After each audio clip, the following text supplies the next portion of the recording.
Dear friends, colleagues, first of all, let me thank you all for being here and joining us today. Let me thank Gerd Peterson, just back from Damascus, that is joining us here, Filippo Grandi, and the UNDP administrator and all the ministers that are joining us here for this sixth Syria event that the European Union organizes together with the UN relevant players at the margins of the General Assembly Ministerial Week. And after 3 Brussels conferences we've hosted on Syria and the neighborhood. But let me thank in particular the ministers and the representatives of the neighboring countries to Syria, the ones that are representing countries a little bit farther away. But especially let me thank the Syrian civil society representatives who have also joined us here today. We gathered all together today for a reason. That is a very clear one. First of all, because we are quite stubborn and we have always believed in the need to keep focused on the Syrian crisis, even when the headlines have moved away. But also because we see that Syria still needs the international community and the region and the different players to come together and support a political solution for the country. This war will never be ended by weapons. This war can only be really ended by mediation and by a true reconciliation within the Syrian society. This conflict can only be ended through a broad political agreement under the UN auspices. This is the reason why we've gathered you all today again, to reconfirm this common commitment we share and support, give all our support to the UN mediation and to the UN work also on the Syrian refugees. So I'm glad that yesterday an agreement was found on the formation of the long-awaited Constitutional Committee.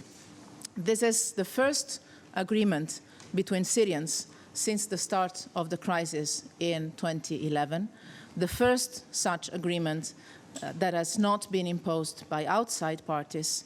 And this is, I believe, a real step forward for the whole country and for all of us that have been working so much, and in particular UNGA and your predecessors, to reach this objective.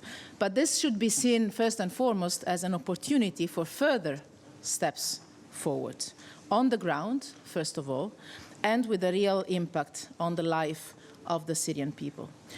Syria can only be reborn and can only move forward with a negotiated political solution. A political solution that opens the way towards a united, independent, democratic and inclusive Syria. A political solution that provides the foundation for sustainable peace. And we know that peace can be reached, maybe on paper, with an agreement that is signed, but then can easily collapse after a few weeks or months if it is not really owned and felt as a real one by the people of the country. As the Secretary General said, the establishment of a constitutional committee is a very important step in creating the conditions for a political solution, although it is not the political solution itself. So we can celebrate and welcome today a good result, being aware that there are further steps that need to be taken. A political solution can and must, we believe, emerge under the auspices of the United Nations. And you have our full support, and I hope and I believe that today you will see it and you will feel it, and not only today, but also, and most importantly, in the weeks to come, in this very difficult job. This is the only way to achieve a just and long-lasting solution, one that has the support of the international community, of the regional players, and most importantly, of all parts of the Syrian society, inside and outside of Syria.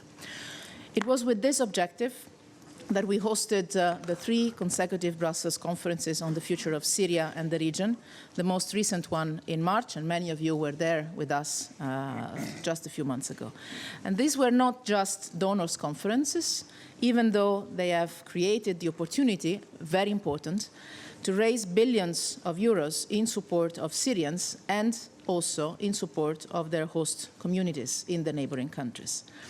At the 3rd Brussels conference last March, just at that conference, we collectively mobilized 8.3 billion euros in the moment where probably the Syrian crisis was less on the headlines of the media.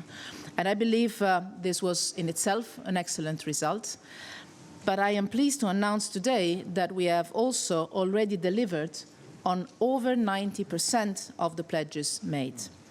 We have kept our collective promise to the Syrian people and to the neighbors of Syria. But Brussels III, the 3rd Brussels conference, was much more than that. I'm proud that we brought to the table back then not only the decision makers, but also the voice of Syrian civil society, and most importantly, let me underline this, of the Syrian women in particular.